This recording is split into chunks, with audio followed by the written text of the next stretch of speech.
주 너를 지키리. 아무 때나 어디든지 주 너를 지키리. 늘 지켜주시리.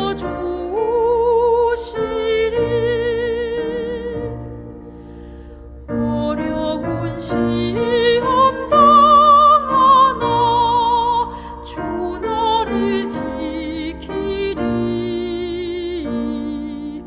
구주의 품에 거하라. 주 너를 지키리. 주 너를 지키리. 아무 때나 어디든지 주 너를 지키리. 늘 지켜주시리.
성도 여러분 안녕하세요. 저는 오늘 상상할 수 없는 하나님의 수라는 제목으로 하나님의 말씀을 전하겠습니다. 본문 말씀 사도행전 16장 25절 26절 말씀입니다. 한밤중에 바울과 실라가 기도하고 하나님을 찬송하며 죄수들이 듣더라. 이에 갑자기 큰 지진이 나서 옥터가 움직이고 문이 곧 다 열리며 모든 사람의 매인 것이 다 벗어진지라. 지금 읽은 본문 내용은 사도 바울과 일행들을 통하여 유럽의 첫 교회 빌립보 교회가 시작되는 역사적인 장면입니다. 수리아 안디옥에서 바울과 실라는 2차 전도 여행을 시작했습니다. 그들은 사도 바울이 1차 여행 때 복음을 전했던 지역들을 육로로 다시 방문하여 성도들을 격려하였습니다.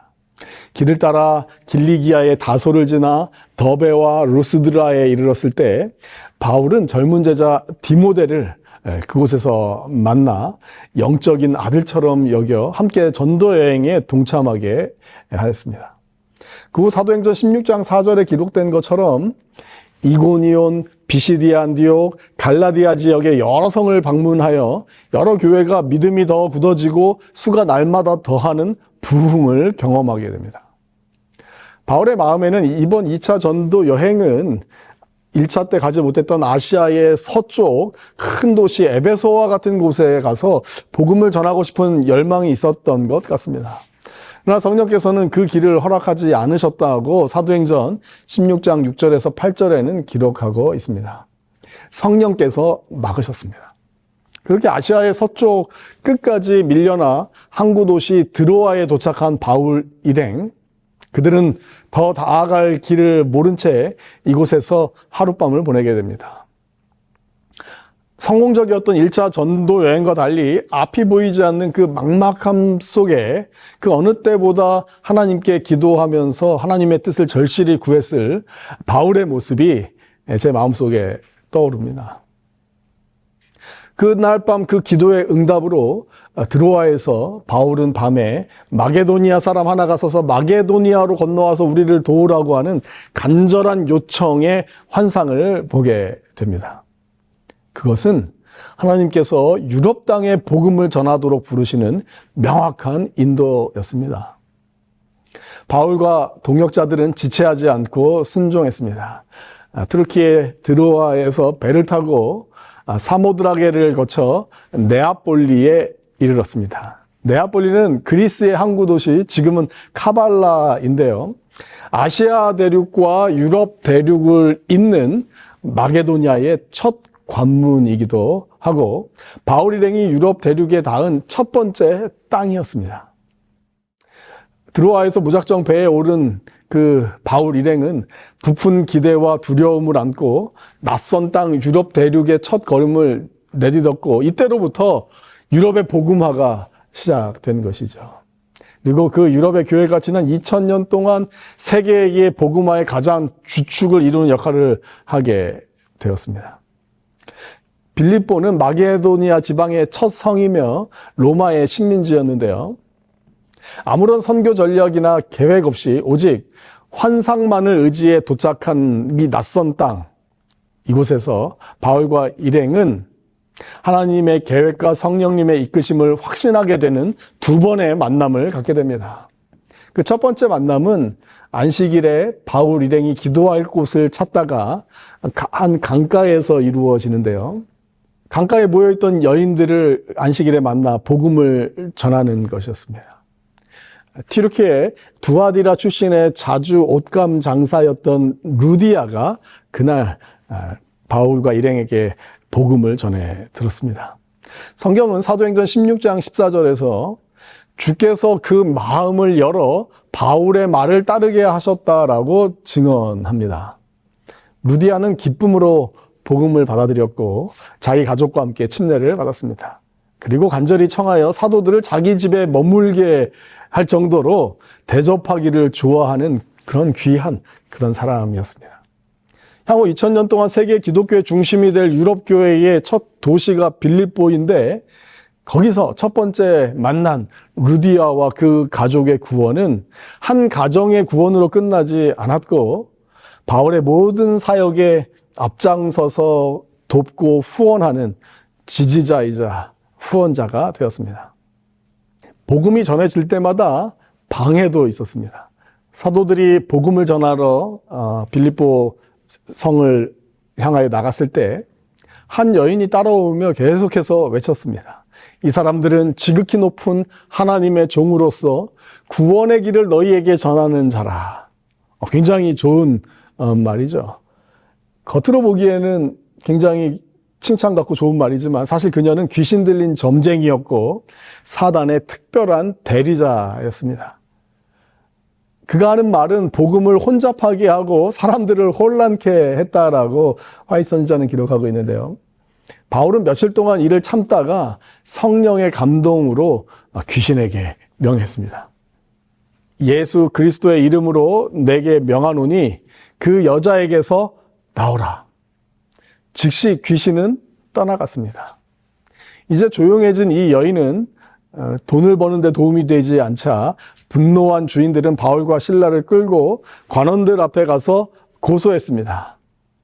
이 사람들이 유대인인데 성을 요란케 하며 로마 사람인 우리가 받지도 못할 풍속을 전한다라고 행정자들에게 고소한 것입니다.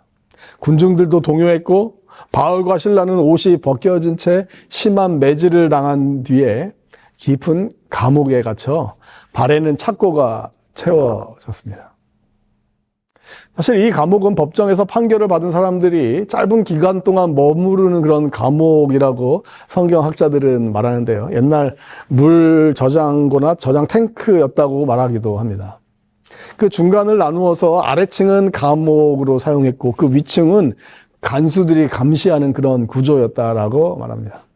사도 바울과 실라가 감옥에 갇힌 그날 밤 놀라운 역사가 일어나는데요. 사도행전 16장 26절에서 33절 그리고 40절을 좀 제가 읽겠습니다.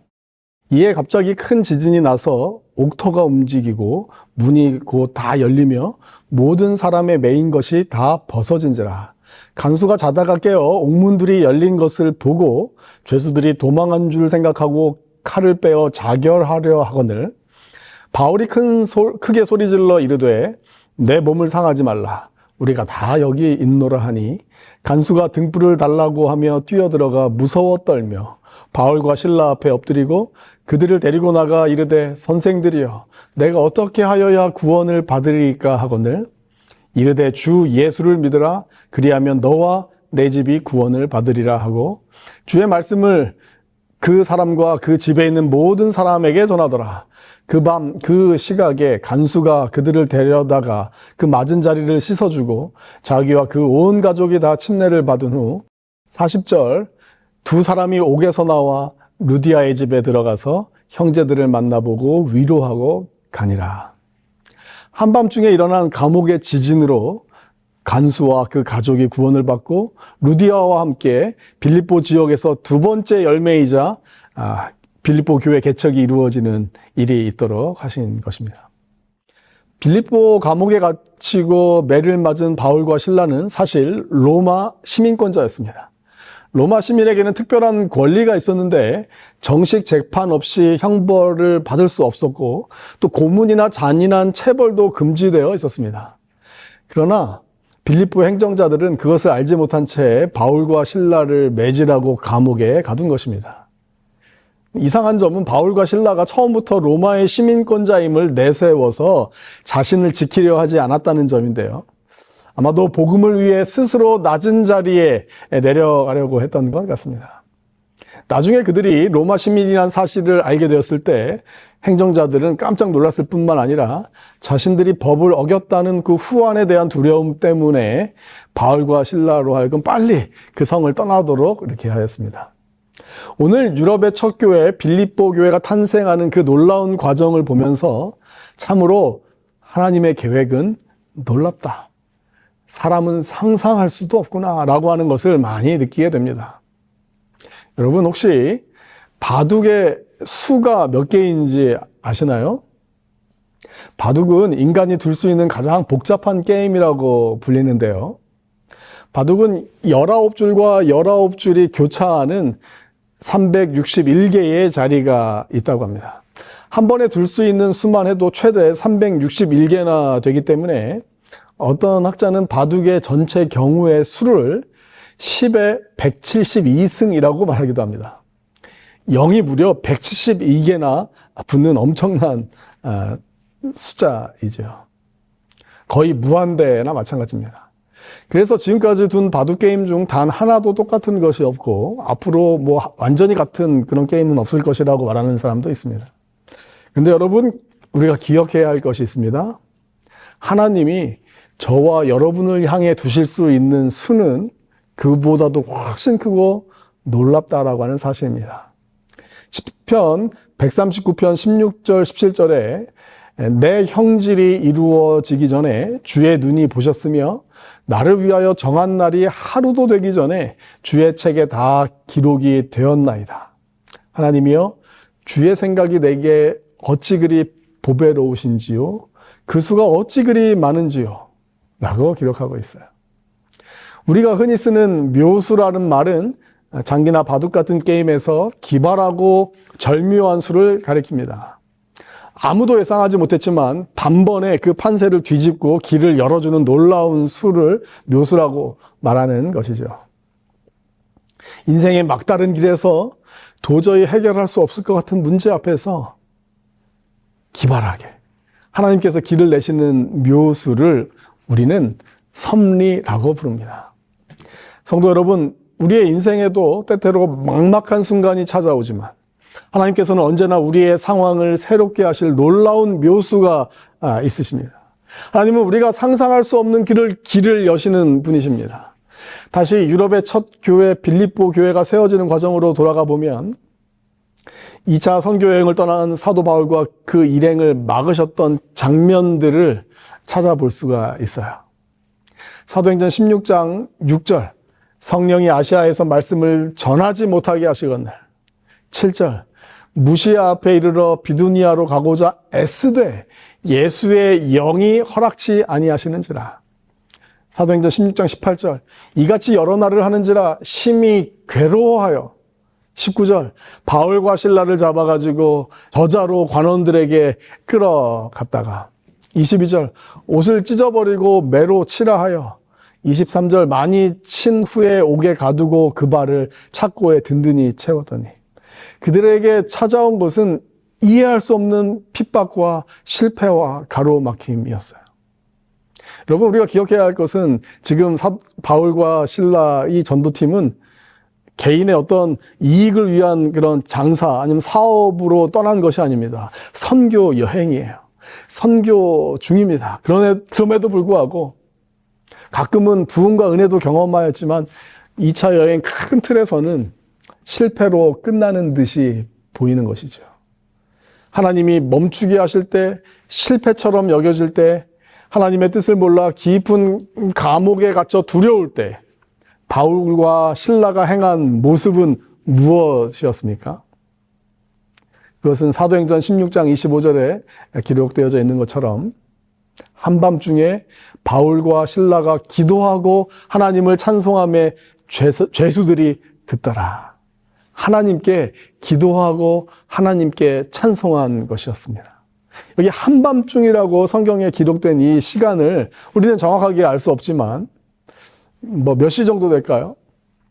만일 밤 12시에 일어났다면 11시 59분까지 그 1분 전까지 바울과 실라가 그 감옥에서 취한 행동은 무엇이었습니까?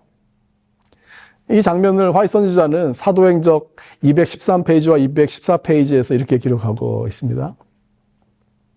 사도들은 저희가 처한 고통스러운 장소 때문에 극도의 괴로움을 당하였으나 불평하지 아니하였다.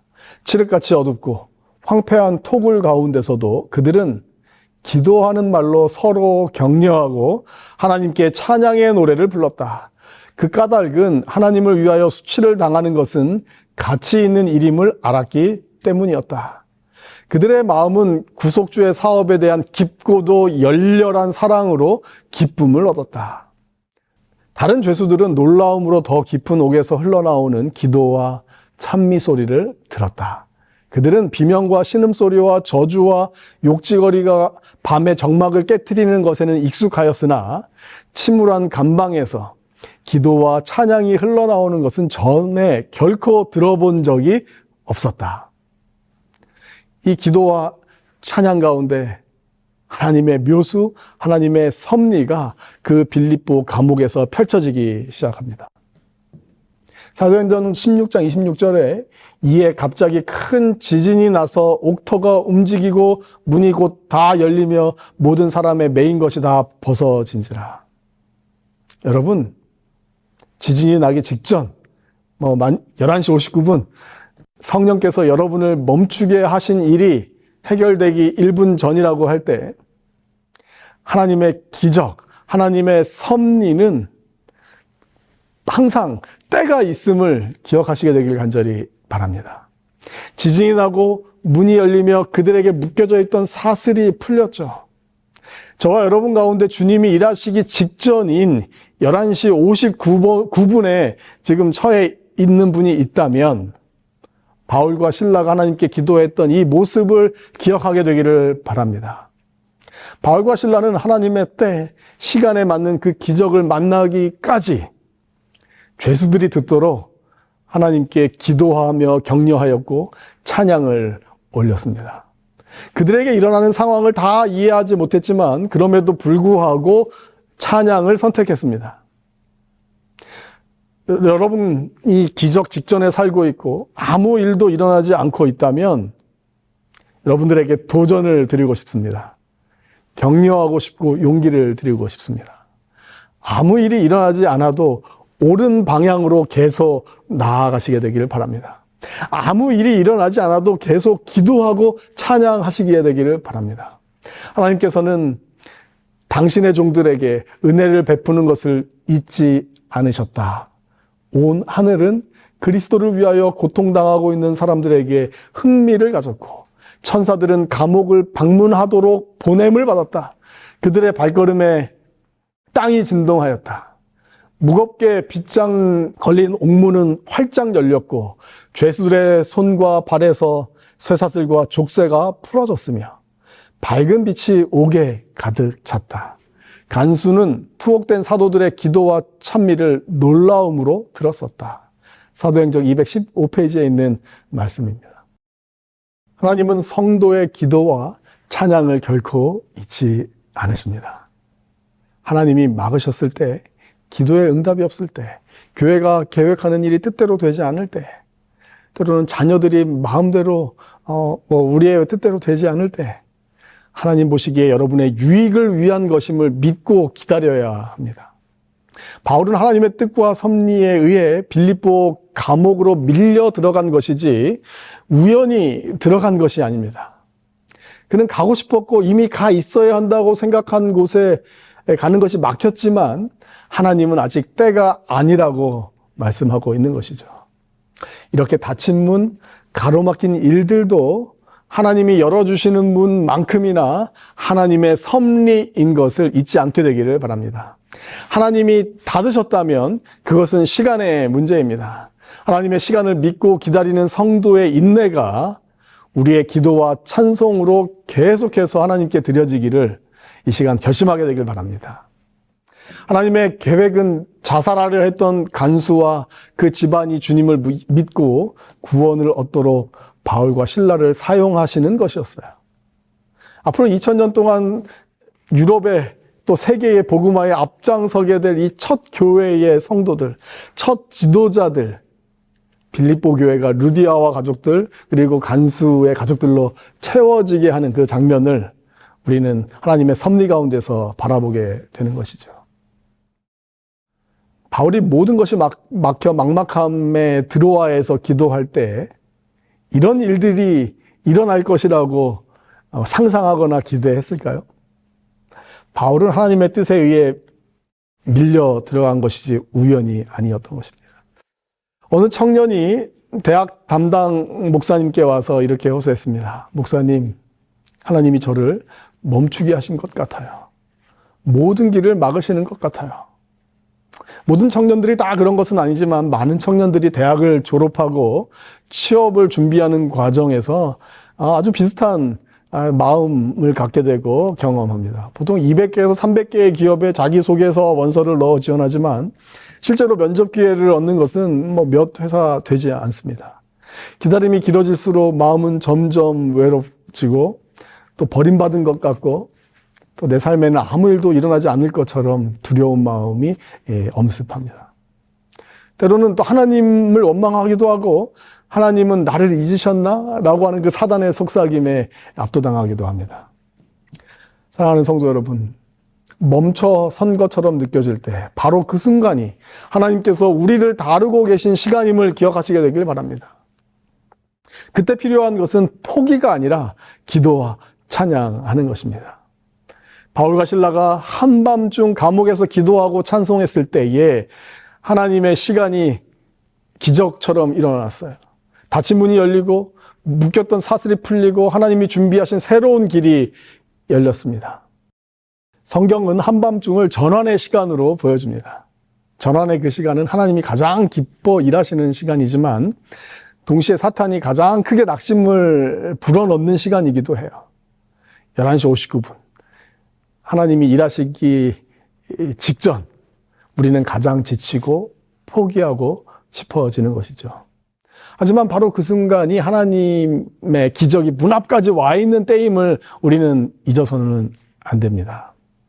하나님이 나를 위하여 일하실 문턱에 있음을 기대하며 기도와 찬송을 주님께서 일하실 때까지 해야 하는 것이죠.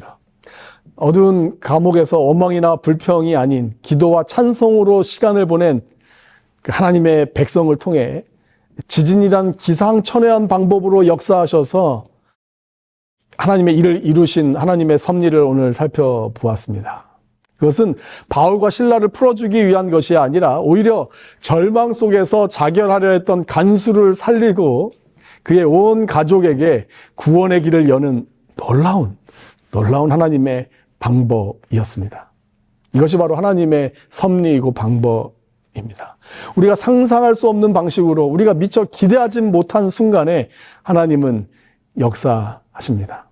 사랑하는 성도 여러분, 오늘 우리의 삶에도 크고 작은 감옥 같은 상황들이 있을 줄 압니다. 미래가 불안하고 인간적인 관계가 꼬이기도 하고 교회와 가정에 마음이 무너져 내리는 그 순간들이 찾아오고, 그러나 그 속에서도 하나님은 반드시 여러분을 기억하시고 곧 기적의 문을 열어주실 것입니다.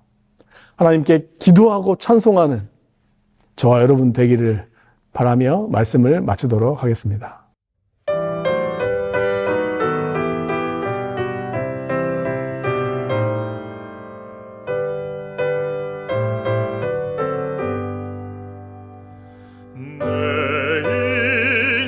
여정 끝까지 주 나를 인도하셨네. 하늘만 향해 외치리 예수 인도하셨네. 매일 발걸음마다 예수 인도하셨네. 나의 모든 짐을 벗고 천사에게 하는 말 예수 인도하셨네. 내 걷는 발걸음마다 주 예수 보살피시오. 승리에 찬송하도록 예수 인도하셨네. 매일 발걸음마다 예수 인도하셨네. 나의 모든 짐을 벗고 천사에게 하는 말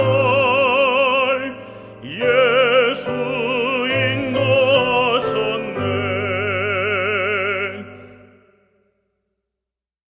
사랑과 은혜가 풍성하신 아버지 하나님, 인생의 감옥 같은 순간 막힌 길과 답답한 현실 앞에서 낙심하지 않고 오히려 기도하며 찬양하는 믿음을 갖게 하여 주시옵소서. 환경이 아니라 하나님의 능력을 바라보게 하시고 상황이 아니라 하나님의 약속을 붙들게 하여 주시옵소서. 오늘 어떤 순간에도 주님을 기대하며 감사와 기도로 하루를 살기를 원합니다. 주님께서 친히 우리의 삶의 주인 되어 주시고 언제 어디서나 주님의 시간과 주님의 일을 경험하게 하여 주시옵소서. 그리스도이신 예수님의 이름으로 간절히 기도드리옵나이다. 아멘.